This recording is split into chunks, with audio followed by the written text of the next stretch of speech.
Breakups are tough. They can feel like a deep emotional wound that takes time to heal. Whether you've been in a relationship for months or years, ending it can be heartbreaking.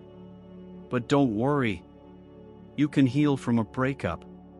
Today, we're going to talk about the best psychological ways to heal and move on.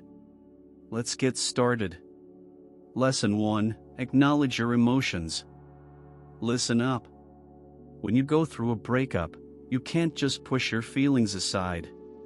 You have to acknowledge your emotions. Don't sit there pretending like everything's fine when you're falling apart inside. It's like trying to patch a leak with a piece of tissue paper. It's not going to work. The pain, the anger, the sadness, it's real, and you need to face it head on. Take Sarah, for example. She went through a breakup and immediately tried to bury her feelings under work and social media. Weeks passed, and the anger built up. One day, she snapped at a friend over something small. Why?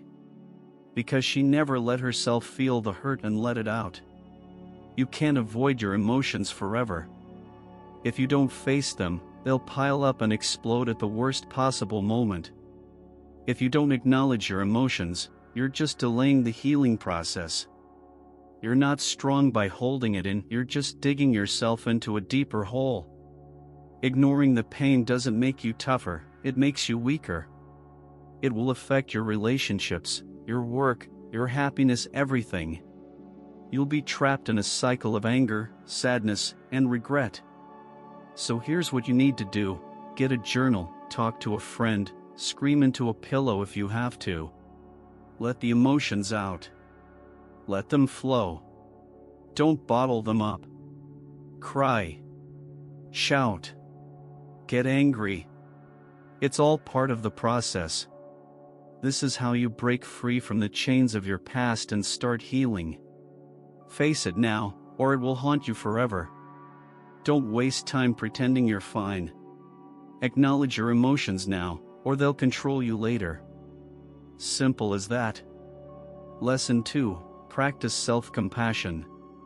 Stop. Why are you being so damn hard on yourself? You think blaming yourself over and over is going to fix anything? Well, it's not.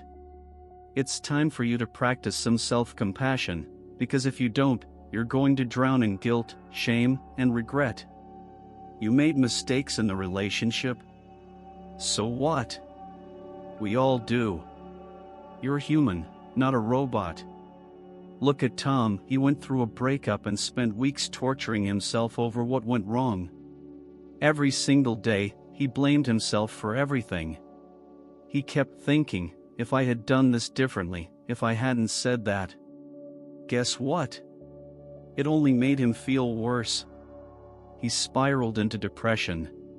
You can't heal if you're stuck in self-pity, constantly beating yourself up.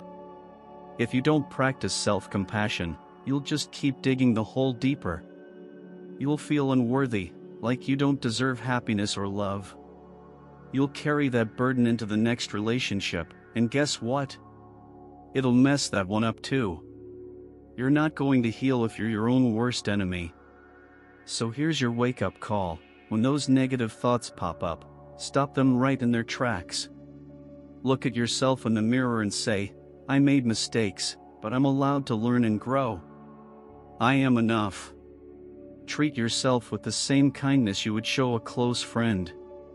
Self-compassion doesn't mean letting yourself off the hook. It means accepting you're human and moving forward. Stop the self-hate. Practice self-compassion because no one else is going to do it for you. Start today, or you'll stay stuck in your own misery. Lesson 3. Rebuild your identity. You're not who you were in that relationship. I don't care how attached you got, how deeply you loved, that person is gone. If you keep defining yourself by someone else, you're setting yourself up for a lifetime of misery. You need to rebuild your identity. And I'm talking about a complete overhaul, not a little patch job here and there. Take Jake, for example. He spent months after his breakup stuck in the past. Every time he tried to do something on his own, he felt incomplete. He was living in the shadow of what he used to be with someone else. He didn't know who he was without them. And guess what? He wasted a whole year just waiting to find himself again. You know what that did? It kept him stuck. And while he was stuck, his life was passing by. You're not going to move forward by holding on to the past. If you don't rebuild your identity, you'll stay stuck in the memories, the old habits, and the old version of you. It's time to start fresh. You have to become someone new. You can't let the breakup define who you are forever. Here's what you need to do. Start by reconnecting with the things that you love to do. Not what you did with your ex, but you. Get back to your hobbies, try new things, meet new people, and explore your passions. Start setting new goals and build a vision of who you want to be. This is your chance to create the best version of yourself. Rebuilding your identity is about rediscovering who you are without the baggage of that relationship. Do not waste another second living in someone else's shadow. Rebuild your identity now, or you'll spend the rest of your life stuck in the past. Lesson 4. Practice letting go. Here's the hardest truth you need to face. Letting go is not optional. If you don't let go, you're going to be stuck in the past forever. You're not going to heal if you're constantly holding on to what was. Stop living in the memories, stop replaying the arguments, the good times, the what-ifs. It's over. You need to let go and move on, or you'll drag yourself down into misery for the rest of your life. Take Mike. He kept every text, every photo, every gift his ex ever gave him. For months, he would go back and look at them. Every single time, he felt like he was reopening the wound. He thought holding on would somehow bring them back together, but all it did was make the healing process longer and harder. The more he held on, the more it hurt. It was only when he let go of those things, physically and emotionally, that he started moving forward.